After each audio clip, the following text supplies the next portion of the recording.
Welcome back to my channel, and in this video I'm going to be showing y'all how to make a corset top from scratch. As you know from my past video, I've already showed you guys a similar tutorial, but in that video it's more like an old clothes upcycle kind of tutorial.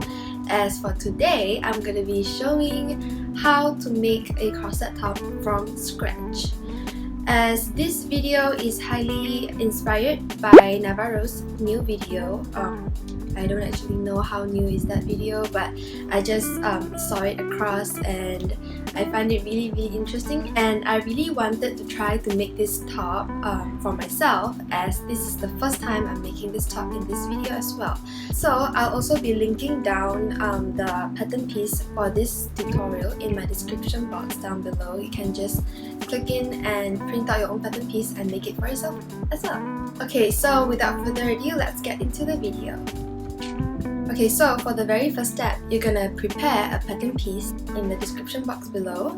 You're gonna print it out and you're gonna cut it into pieces, as you will have 6 pieces in total: the top, front, the bottom front, the side, the back, and the straps. So next, you will need to combine the front top and the front bottom together by sticking them together with the cellotape or whatever tape that you're gonna use. At this moment, I only have this duct tape at home, so yeah. And you're also going to be joining the strap onto the front top piece.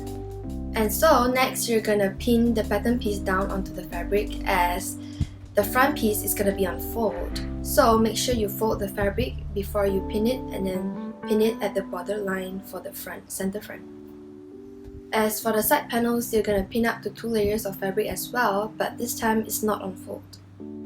And next, you're going to cut off the front portion of the fabric according to the pattern piece. So you're going to do the same to all the pattern pieces and cut them off. And after you're done with the real fabric, you're going to continue by cutting off the lining of the corset. And basically repeat the same step for the lining as how you did for the real fabric. So after you're done with cutting off the fabrics from the pattern pieces, and you're going to be joining the seams together.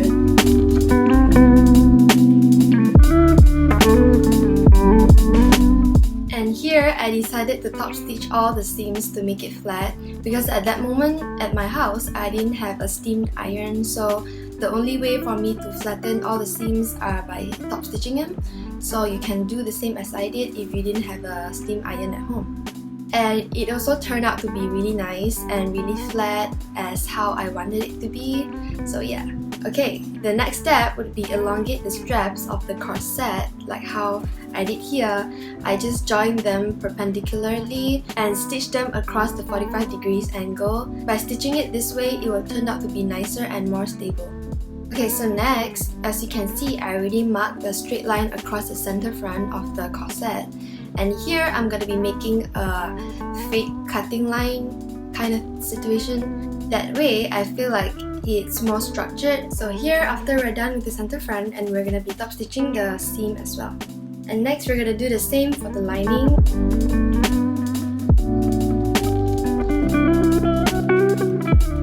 It's up to you if you want to top stitch the lining or just leave it be. So after you're done with both lining and the real fabric being joined together, you're going to assemble the real fabric onto the lining by facing them right side on right side and stitch the side seams together.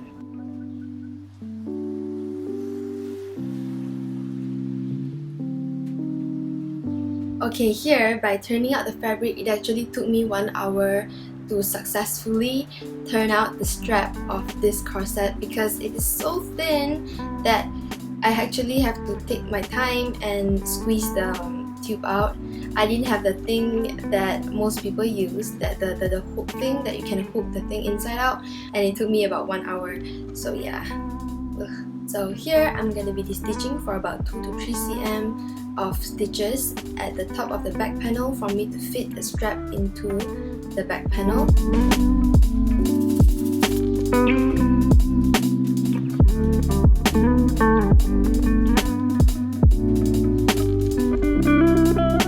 And secure it with the top stitch. So here I actually top stitched the whole corset only because that's what I prefer to do. And again, like I mentioned, I didn't have a steam iron at home, so this step is totally optional. But as you can see how bubbly my corset has become after I assembled the real fabric and the lining together, so I had no choice but to top stitch the whole thing. As for the real fabric, I used Duchess satin, so it's a bit thicker than usual fabric. It actually all depends on what fabric you're using. So yeah, mine would turn out nicer with top stitch at the sides, but for you, it's totally optional. And here I'm creating channels to put my boning through. I made a channel with a width of 1 cm because I chose to use a thinner but harder boning for my corset, as I feel like thinner, it will be more feminine and more soft. But it's totally up to you. If you wish to use a wider boning, then you can make the channel wider. So the next day, I actually went to punch eyelids at the center back panel of my corset, as I wanted to lace it up with ribbons, so yeah. And also I noticed that I didn't have boning at home anymore, so I went and buy. And here I'm actually at school. As you can see, it's a different background, so I'm stucking in the boning. This is the kind of boning that I use. It's the hard type of boning, but it's very thin, so I will stuck the boning into the channels that I created earlier. And also don't forget to cut all the excess of the boning at the bottom. So the last step I'm left with is the bottom hem. I decided to hem it up with a bias tape. As you can see here, I'm actually securing in the right side of the bias tape onto the wrong side of the corset, and I'm pinning it all the way across the bottom hem. And later on, I'm going to be flipping it out and I'm going to top stitch it across the bottom hem as well.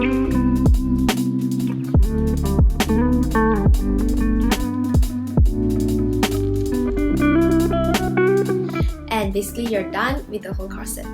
And the final step, of course, is to lace it up the corset at the center back with a ribbon.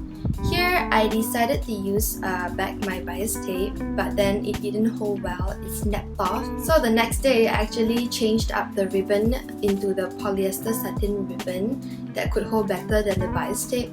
I don't know what made me use the bias tape ribbon that could actually snap. And then after lacing it up, you're all done with the corset. Alright guys, so thank you for watching my video. I hope you enjoyed them, and if you do, please don't forget to subscribe to my channel and like this video, and also comment down below on what you want me to do next. Until then, I'll see you guys in my next video. Bye!